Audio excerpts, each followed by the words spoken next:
Hi everybody. So I have to admit, I'm actually a pretty boring kind of guy because instead of thinking about things that I should think about, you know, cars, football and girls, I tend to spend a lot of time thinking about systems, particularly systems of generating electrical power.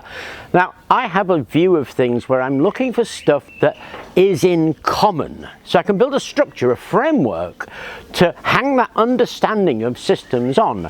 And the systems of the generating of electrical power are surprisingly simple. There's actually only three components. One component is the input. Then there's the output, which in our case is electrical energy, and then there's some way of matching one to the other. Now that all seems a bit woolly, so I'm going to give some practical examples, but the same applies across the board. So for example, with input. With input, we can only really input mechanical energy of certain types. You might do it with your arm, for instance. You might do it with the wind. You might do it with the water. However you do it, each has its own peculiarities. For example, I can only turn something at about 60 RPM because that's how fast I can move my arm, irrespective of the strength of it. Wind tends to be light and fast. Water tends to be slow and heavy. It's all got its own peculiarities, and those peculiarities of input are what the input device is designed to capture. Now the output device universally is a generator, of which there aren't that many kinds, because the only real way of generating electricity in our world is to wave a wire across a magnet, and it's pretty much how you go about doing that. Now if we want to match our input, say a water wheel or a wind turbine, to our electrical generator, we need something like gears, for example, in between. So those three components that I talked about can be represented pretty easily by a wind turbine, a gearbox and a generator. They're the three sections of a system for converting one form of energy into another form of energy, in our case electrical energy.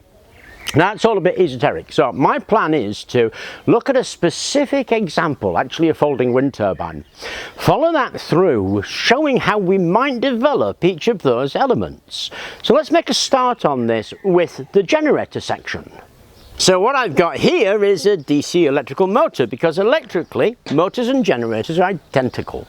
In a motor you put power in, it turns. In a generator you turn it and power comes out. They're identical in their makeup, and all they are is a magnetic field and a wire that can move through that magnetic field. Now you can do it like this, where you rotate it, or you can literally waggle it up and down like a linear generator. You can create that magnetic field using permanent magnets like this one, or you can use electromagnets. It doesn't matter as long as the magnetic field is there.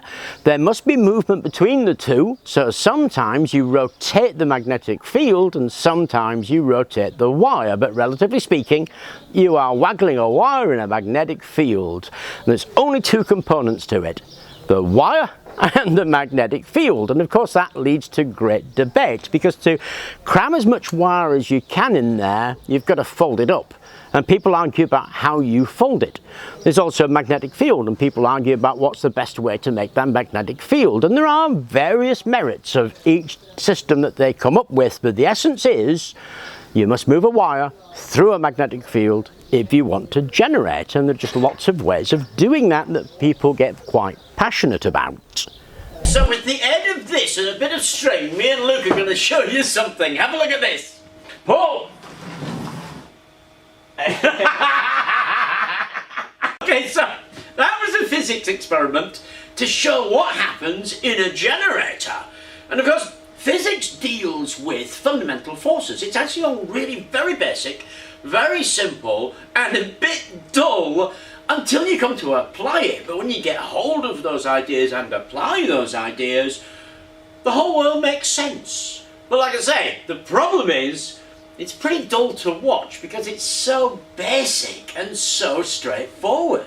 In fact, it's so boring and dull that when you're explaining physics concepts, people like Brian Cox have to resort to images of spinning galaxies just to make it interesting. What you saw were vectors in operation, because in physics there are two kinds of quantities. There are scalar quantities and there are vector quantities, and vectors always have movement or direction, and very, very often both. What me and Luke did was apply two forces on some bits of string, and they had direction, which means they were vectors, and by applying those vectors to that weight, the weight moved. And the weight moved in a completely different direction at an angle to the two vectors that Luke and I were applying. Exactly the same thing happens with a wire and a magnetic field. And a magnetic field is a vector with a direction. When we move it, it's a vector with a direction, and it gives rise to a current, which is a vector with a direction. So I don't mean it's similar, I mean it's exactly the same as pulling the weight on the floor.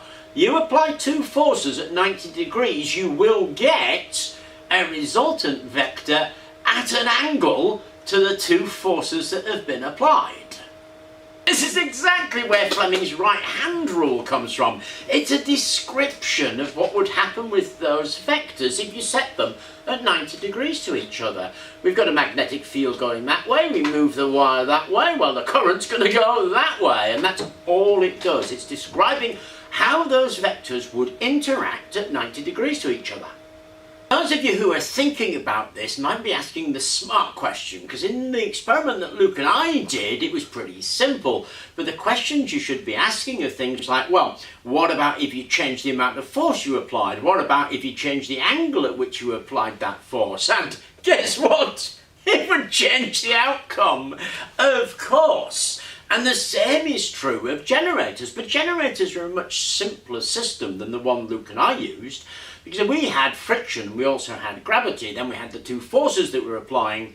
In a generator, you've only really got motion, field, and current. And of course the current can only flow in and out of the wire, it's going nowhere else. So there's only two things you can really change, and that is the angle that you attack this at, the speed that you actually move it at, and the strength of the magnetic field that you apply. So it's a much simpler system, but different things happen when you change some of those factors. Of course, what we're really interested in when it comes to generators is how much can we get out of it? We want to get as much as possible by playing with those factors. Now, changing the speed's pretty obvious, and we do that quite a lot. Changing the amount of wire that goes in there is pretty obvious as well, and you want to cram in as much as you can. Changing the strength of the magnetic field, well, use strong magnets. Problem with that is they tend to be a bit more expensive. One of the things that people get a little confused about and doesn't get that much attention is that idea of the angle that you actually do these things at. Because, imagine that's our magnet, imagine that's our wire. If the magnetic field is coming out towards you and I move that magnet that way, according to our Fleming's rule, the current will come out that way. If I move it like that, then nothing will happen. The reason nothing happens is just like the weight on the floor. That weight was free to move.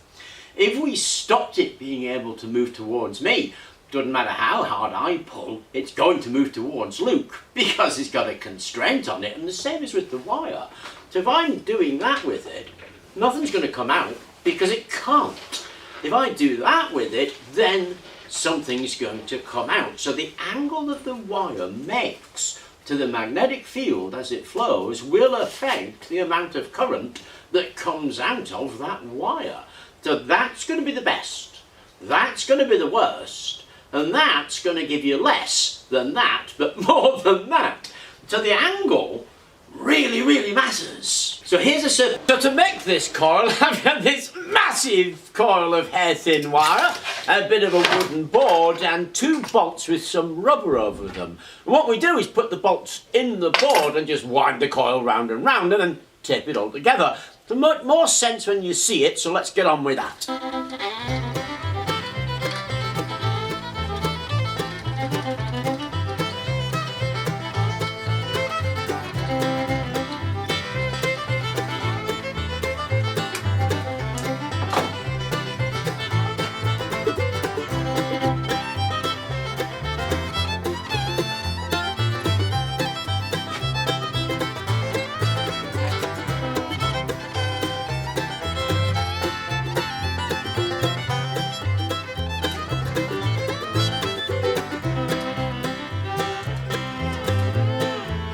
And there's our coil wound. Now what we've got to do is jam it on this former.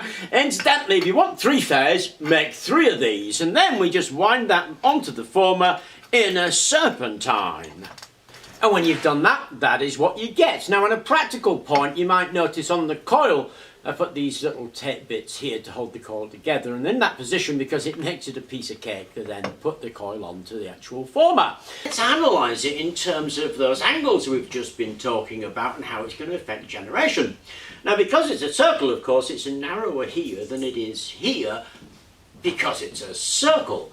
This section here is going at the wrong angle. It's at 90 degrees to the field, so that section's going to generate nothing, as is that section. Now because we've wound it this way, we've had to put this at an angle in order to get from one point to the other point, and of course that being angled means it's going to generate less than if it was straight.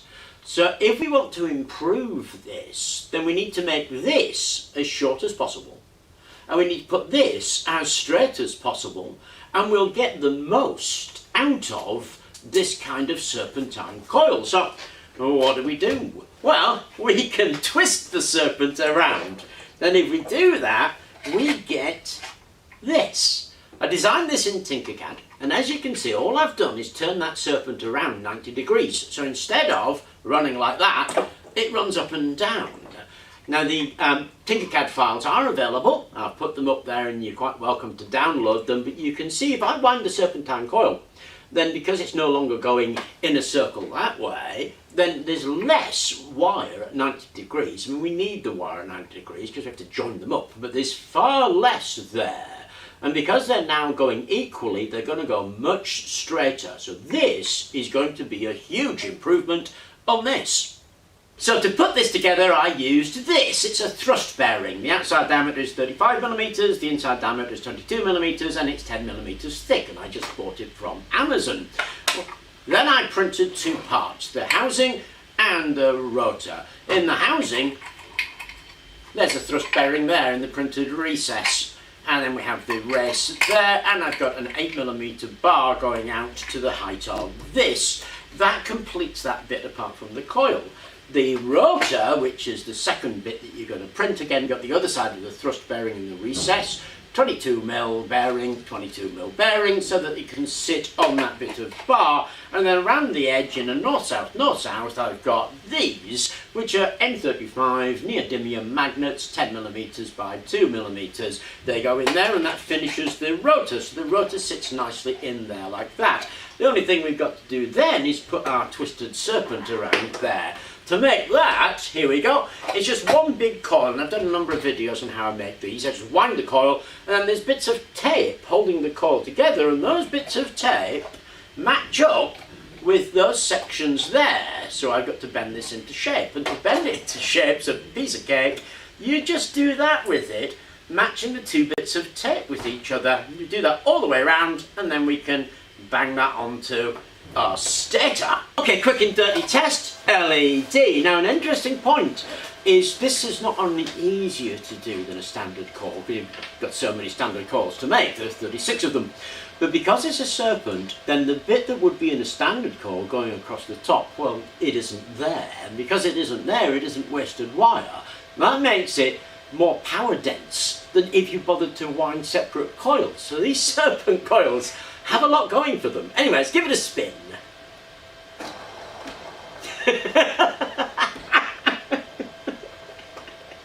That's pretty cool. Of course, we've got to get a voltage out of this. Okay, we did that by hand, got a few volts out of it. I've wrapped a pull cord around it, and we'll see what we get. 45 volts! Whoa! 45? Yeah. Look at the balance on.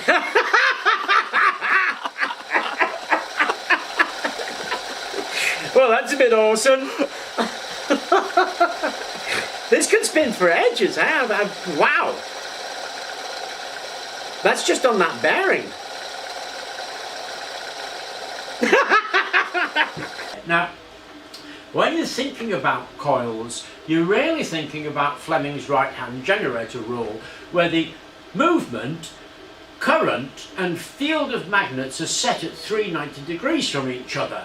So when you have movement in one direction and you have a field crossing other, the direction of the current is always going to be given for you and fixed. Of course, in a generator, the movement's the same way, but the field is going north-south, north-south, so the field is exchanging.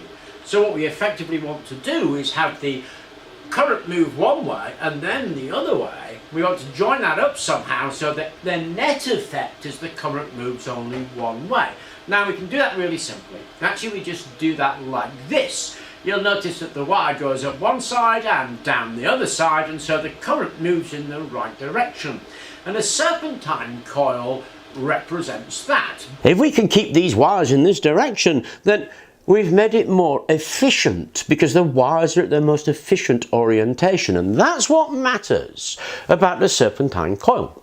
Now, in order to get that to do that, of course, we want the greatest amount of wire in a straight line going through our magnetic field. So the longer the magnetic field, the more of this wire will be straight and the more efficient it's going to be. Of course, we can do that really easily by using bigger magnets. So what I've got here are a bunch of 65mm by 1cm by 3mm N35 magnets, and I've drawn this up on Tinkercad.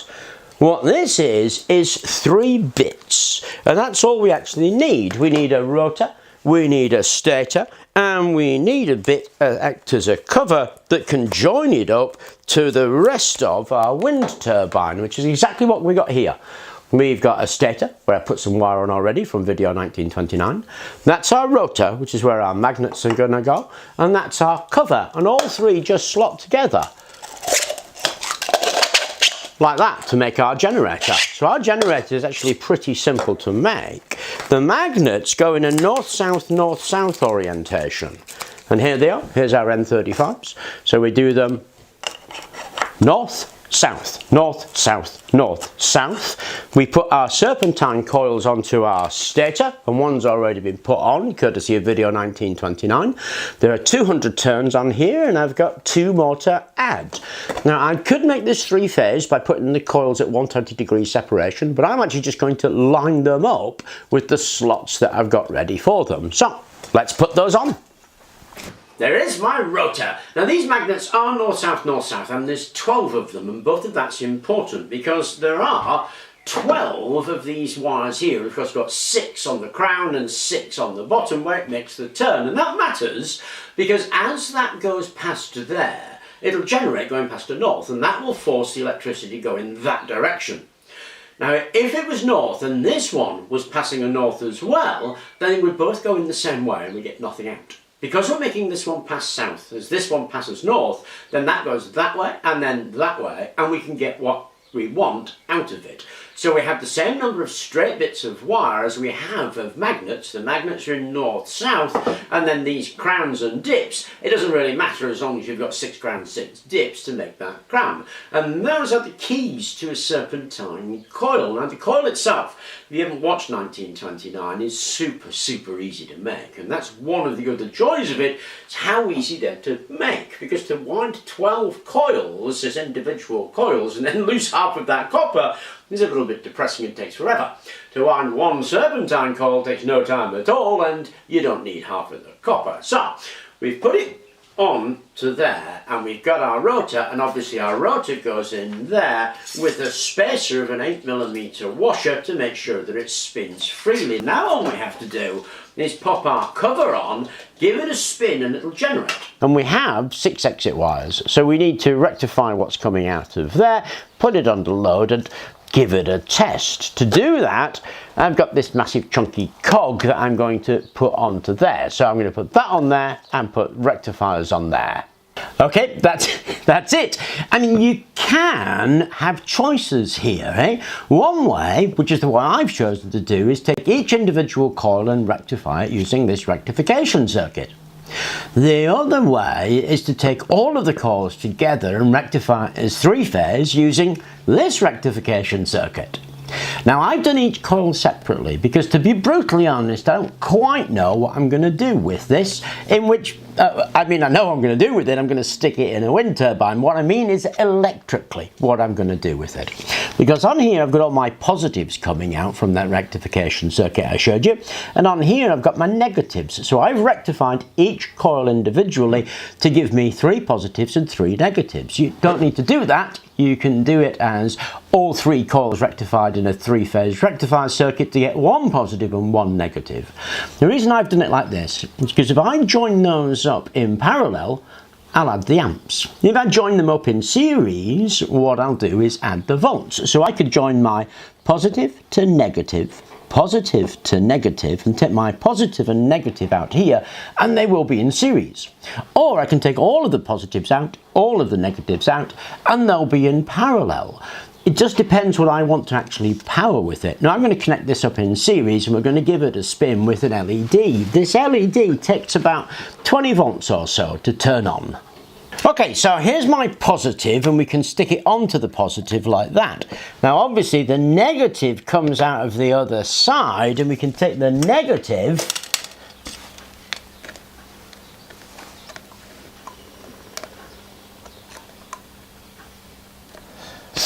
to the other side positive. Then we take that negative to the other side positive,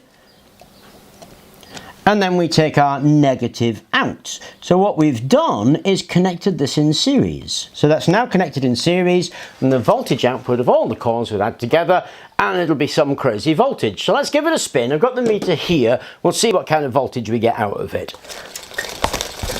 What are we getting, Luke? Oh, 28. 28? 29, 31. There you go. So we get some super voltage out of it just by spinning it. Now this has a turn-on voltage of around about 20-25 volts. So instead of connecting it to the meter, we connect it to our LED. We should be able to get that LED to light, and so we're getting real power out because it's doing some work.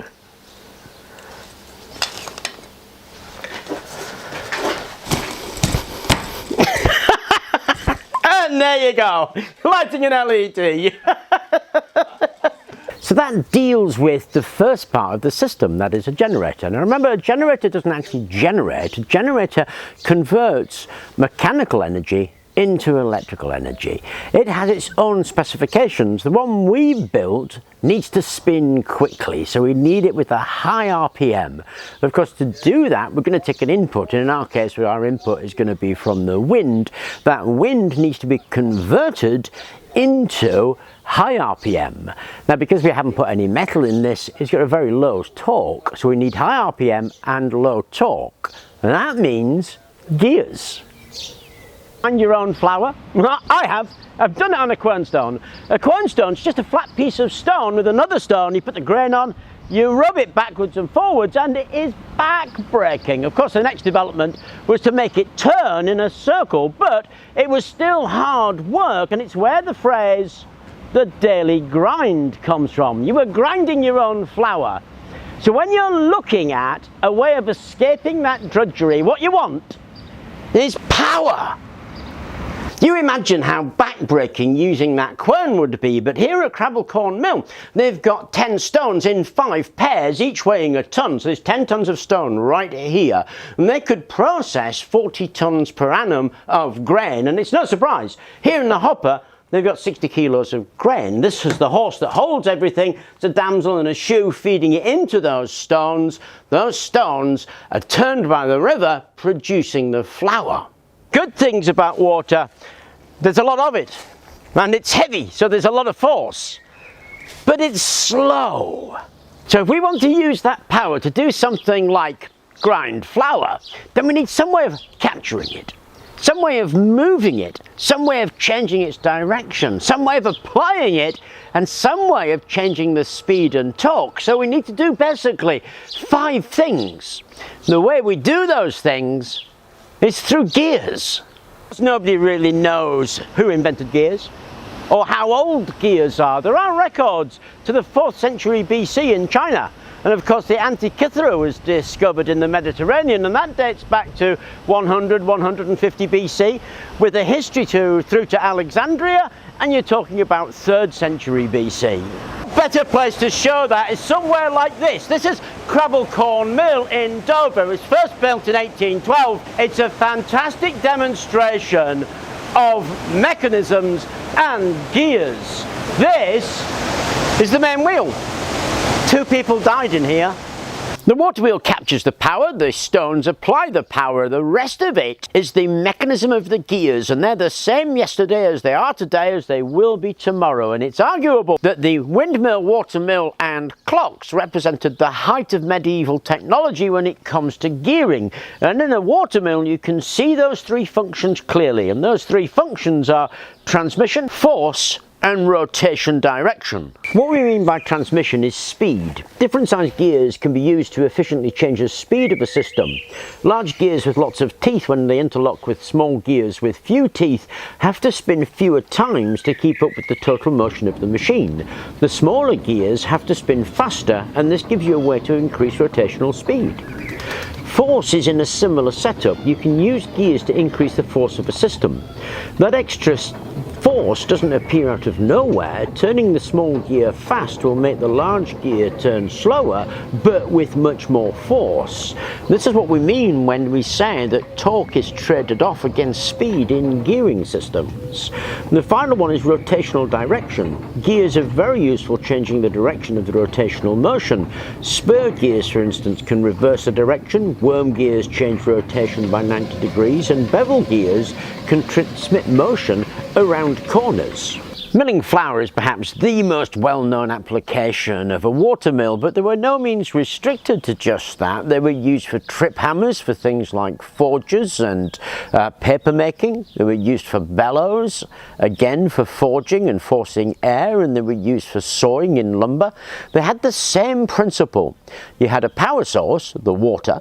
You had an application, bellows, trip hammer, saw, grinding, and you had some method of communicating the two in an appropriate way, which was the gearing system. This is the same problem we have today for power generation, and the same principles apply. We have some kind of primary input power. Water, wave, wind, arm strength, cycle power, whatever it is. There's some kind of input. Then we use some kind of gear mechanism to change it to what's appropriate to the output. Now, when you're generating power, what's appropriate to the output is being able to spin a generator at the rated speed and rated torque.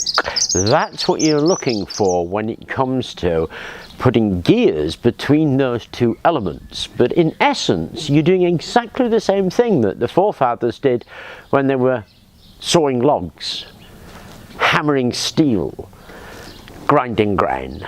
We got this. We basically tore the heart out of a PC fan to get us what is effectively a generator. Now, it's a bit weedy and wimpy because it's got very little copper in there and a particularly weak magnetic field, but it works and we can get a surprising voltage out of it by spinning it by hand. Now, there's next to no torque on this, and if we remember that a generator generates voltage in direct relationship to BLV sine theta, where B is the strength of magnetic field, L is the length of the wire, sine theta is the angle the wire makes the magnetic field, and V is the velocity or the speed at which it turns. When we have a fixed generator like this, and the only thing we can vary on that is the speed or the torque, and of course they play off against each other. And this one, next to no torque. It was a fan motor, so we know that we need a lot of speed. And one way to get speed is to add gears. Now, there's a ton of different gears you can use, and they all have their pros and cons. So we could do magnetic gearing. Now, that does have a tendency to slip, but it's a nice gearing system.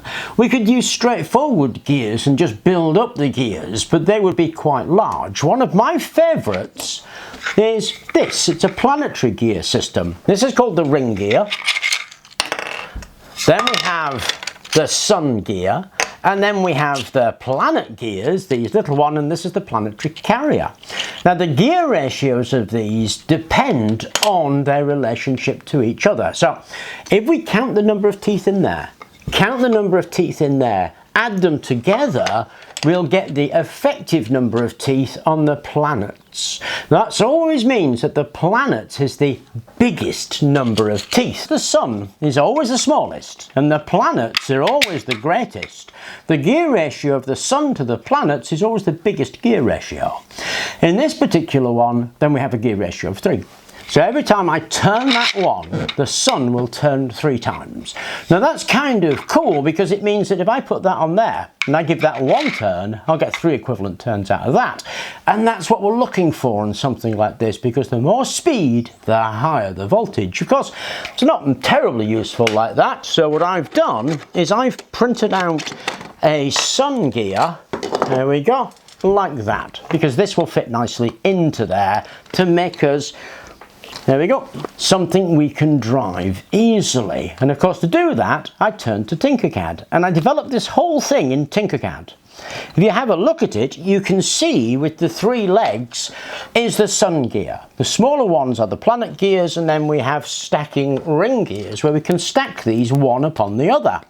So if we print all of those off and connect them together like this, then we can put that in there and we put the ring on over it like that. Then every time, if we hold the ring still, every time we turn that sun, this will turn 3 times, because that's not very much, but we can stack them. So if we stack another one on, then we'll get 3 times 3, 9 times. Stack another one on, 27 times, and we can keep on building up a compound sun and planet gear system until we get that to spin until we can't turn it anymore. Now we can have a look and see what we're actually getting. So let's do that. Right, I've got a ring gear right there, and at the bottom we've got the PC fan motor with its cog on it, and I've connected it up to this meter. And if I give that a spin, we'll be able to generate a voltage. Not a great deal, about 0.5 of a volt or something like that. Now that gear operates as a sun, and of course what it needs is some planets. And I've got here a sun gear where the planet carrier is integral to the sun gear and the planets are attached to it because I can stack them up. If I put that on there we go, we now get a sun and planet arrangement. And if I spin that, we get a much higher voltage. And I can keep doing that by adding rings and adding these sun and planet arrangements to build up a compound arrangement where it adds on. So what we get with one of them, there we get normal speed, put 1 on, it's 3 times the speed. 2 on, 9 times the speed, 3 times 3. 3 on, 27 times the speed, and so on as we add these up. Okay, let's put a few on and give it a go. So I've got 3 sections, so 3, 9, 27. We're going to give it a spin, see what kind of voltage we get.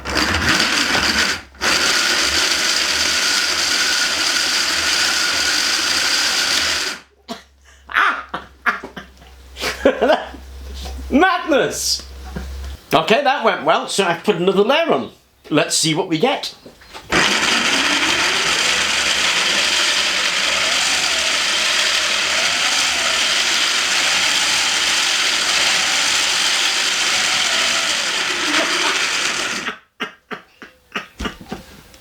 We did pretty well getting 17 volts out of this tiny little motor, and the point of all of this, well, it's exactly what I was talking about when we were at the mill. There's always a mismatch between what you're trying to input and what you're trying to output. When it comes to wind turbines, you've got a wind turbine that is capturing the wind and turning, usually quite slowly with quite a lot of torque.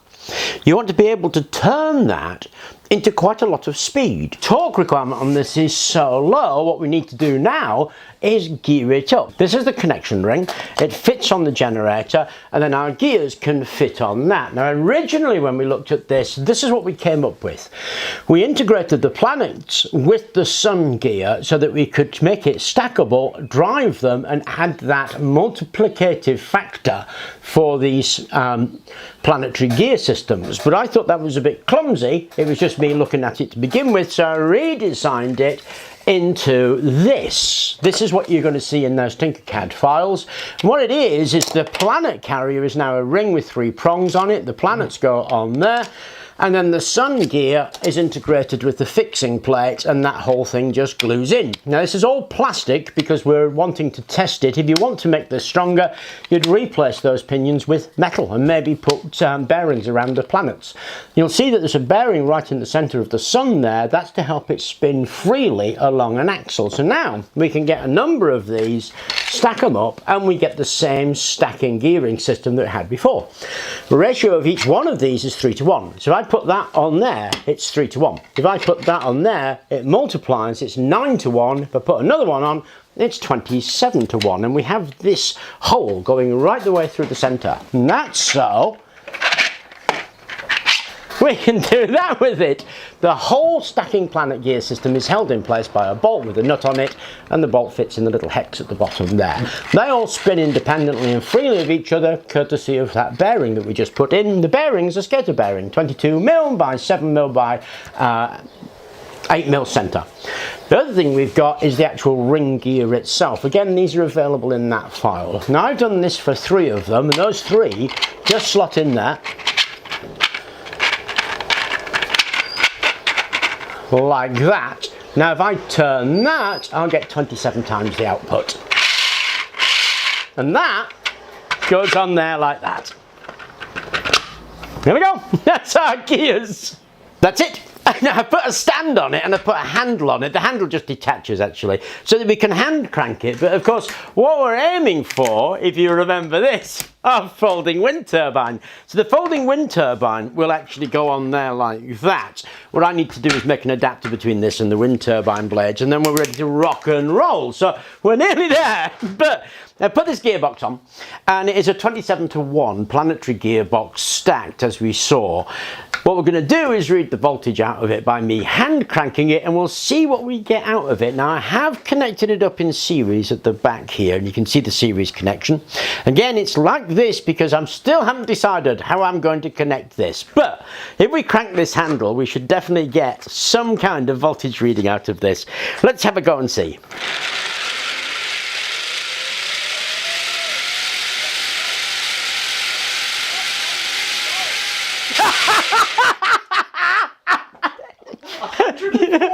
You get 104 volts out of that. I'm a bit scared about taking it any higher because, you know, I'm a bit scared I'm going to burn the wires out. But there you go. 104 volts out of cranking it by hand. So maybe I could put another stage on there. But I'm not sure if I'm going to do that or not, because that's actually pretty. So in this system, we've now got to the bit that perhaps has most focus, and I'm guessing that's because it's the bit you can see, and that's the bit where we input the energy, the bit where we capture the wind and turn it into rotation.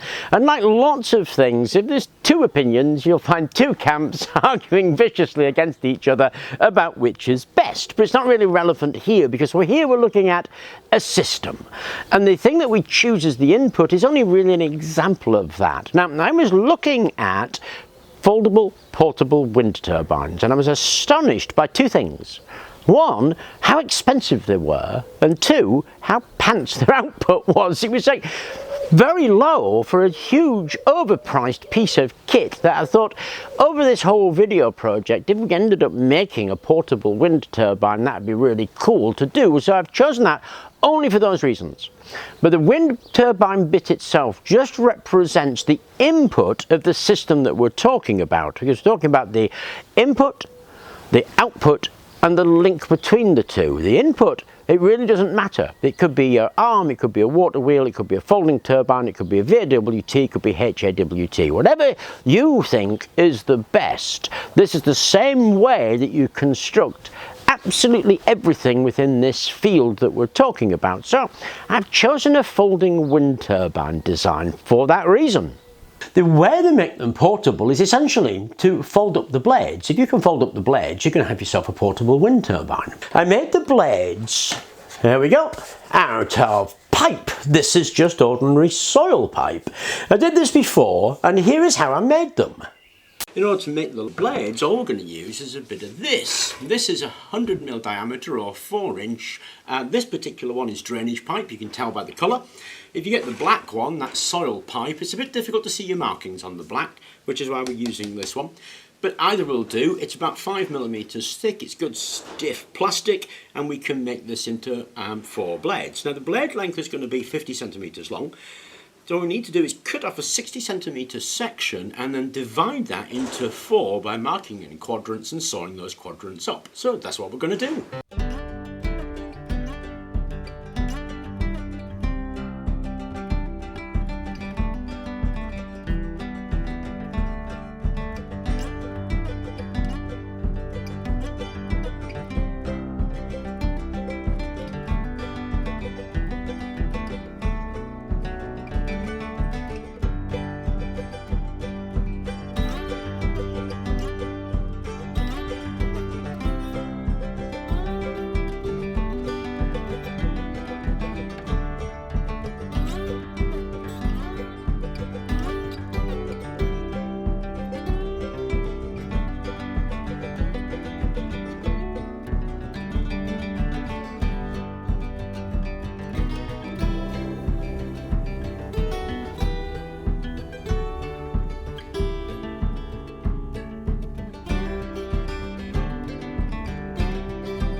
For wind turbine blades, really easy to make, I think pretty cool. These are 53cm long, so we're going to have a wind turbine with a swept area of 1 metre. Then we've got this, which is this 3-part, and 3 of these that slot in there, because they'll close up that way, open up that way, and that makes it foldable. So in order to make this, you need to, print off 3 of those, 1 of those, and we've got a bit of steel, a steel bar there, which is 100mm long, and some 35mm long steel bars, 3 of them. What we do is we take these sections and put them in there, and put our steel pins through that section there, so that they can swivel. Then we glue our blades onto there, so that they're oriented like that, with the long blade side going up the highest. We'll put those on. So when you've glued those on and you put the pins in, that's what you get. It is a folding turbine blade. It's 1 metre across and it weighs a few 100 grams. So it's pretty compact when we fold it back up. Now you would have also noticed that we had this, and this, and this, and this in that file. This is to make a magnetic gearbox that we made in video 1922. But essentially in there is enough space to stuff some M8 nuts, and that's what's in there, 8 of them. We've stuffed 8 M8 nuts in there. That's a bit of 8mm bar that's shoved in so that it's the same level as that. And then we've got this section here where I've put 2 skater bearings, one here and one here, and they're just standard skater bearings. Now that one, you put a washer on it like that. It goes through the skater bearings like that. We put another washer on there, and then we stuff that into there like that. When we've done, that's what we get. Now obviously these blades are going to keep folding shut, so this bit is a nose cone, and it goes on the projecting bit of steel right there. There we go. And that stops the blades folding back shut on themselves. When you want to close it, you take that off and those blades can fold up. We have a folding wind turbine. And this is the gearbox. Remember, it's video 1922 because it's a magnetic gearbox. We've got our 8 nuts in there. Around the outside here, we've got 12 spaces to take neodymium magnets. The stronger the magnet, the better, but we can use N35s up to N52s. And they are 15mm diameter circular magnets, 4mm thick, and they go in there north, south, north, south, north, south. On this section, which is the final drive section, it's got a bearing on it. It goes on the other side of the steel like that. There we go. That's free to spin. when we put the magnets in there, and there's 4 of them at 15 millimeters diameter circular magnets and 35 to 52, 4 millimeters thick, they go in north, south, and that creates our magnetic gearbox. Now when we open that up, that incidentally is to stick on a broom handle, put on our nose cone, we have a collapsible wind turbine. Now this section here, I've done it so it takes a bike dynamo. So the bike dynamo goes in there like that. And if I hold that up, I'm going to get somewhere between 3 and 5 watts out of that. But let's put those magnets in and then take it out and open it up, see what it does in the wind. Put it together, we're outside, we're going to try it in a bit of wind. And guess what? I've run into a couple of mates of mine. I'm Ginger Jack. Hello. And I'm Jacob. Okay, so Ginger Jack and Jacob are just going to give us a hand to test this and see if it works. It's on a broom handle. We're going to stick it in the air and see if we can get it to spin. That is brilliant. Look at that. God, that's proper. Wow. That's amazing. Look at that go. That's awesome. I have made a modification to this head here, and what I've done is on the reverse side I've mirrored the gears. So this sun gear now fits in there, and of course that becomes the drive. We can't put it straight in there because we need to put it onto here, and if we just put it straight on there, the whole thing would come out. So there's a cap that goes on there to hold everything in, and of course that cap needs to be on first. So that cap goes there, that goes in there, and that's how we connect all of this stuff. And then we stack up our 3 gear system so that we can then slide it into the gearbox housing. I have of course prepared these in Tinkercad. So if anybody wants those STL files, the link is in the description. They're freely available to anybody, and any improvements or changes you want to make to it, please feel free. Now all we're really going to do is connect all these together in that stack of 3 that we did before. So it makes a stack of 3 like that. That section goes on here, the whole thing slides in there, and that cap will be in between to fit onto there. So we're going to put that together.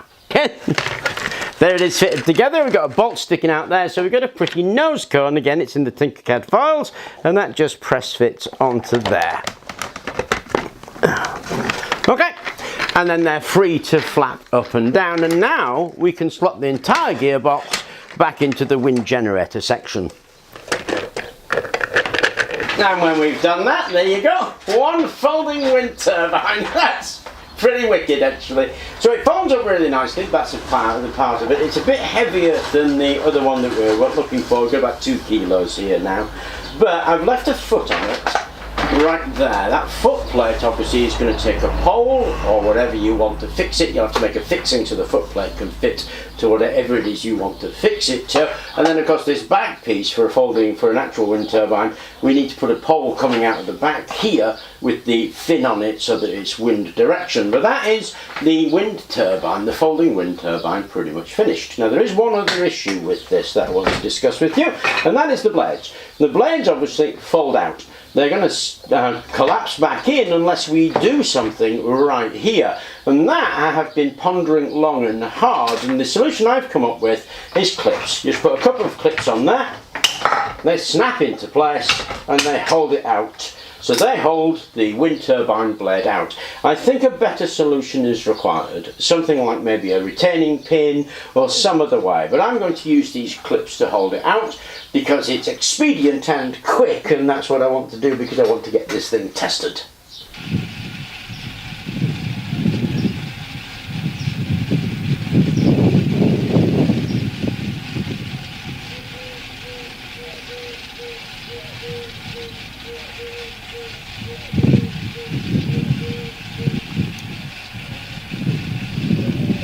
That is how to go around building any generation system. Doesn't matter. I only chose the folding wind turbine as an example because all the way along the way, you're going to be making choices. If you understand that the system is made of 3 basic components, input, output and link, you're going to be able to go a lot further, because a lot of those choices aren't a question of what's best. They're actually a question of what's appropriate. I mean, if you live in a built-up urban area, you are not going to be building a 5-meter wind tower. Equally, if you're going backpacking, you're not going to be lugging a 2-meter VAWT with you. It very much depends what you want to what's going to be appropriate rather than what is best. Best must include your situation, your skills, your money you've got available, what objectives you have for it, and having choices for that is really important. But being able to put those together in a logic so that you can actually build something within a framework, I think is equally important. Now, like everybody, I have my favorites. I mean, I'm a particular fan of the serpentine coil for the generator, which is why we went into it. I'm quite a fan of compound gears and magnetic gears, although we ended up with planetary gears. And I'm a huge fan of VAWTs, although we did a foldable HAWT. So it's not really a question of best. Best is just such a broad concept, which is why there are so many different types that can become confusing. But the whole system itself, it's always the same 3 things. Anyway, I hope you enjoyed the video. Thank you very much for watching, and please do remember to like and subscribe.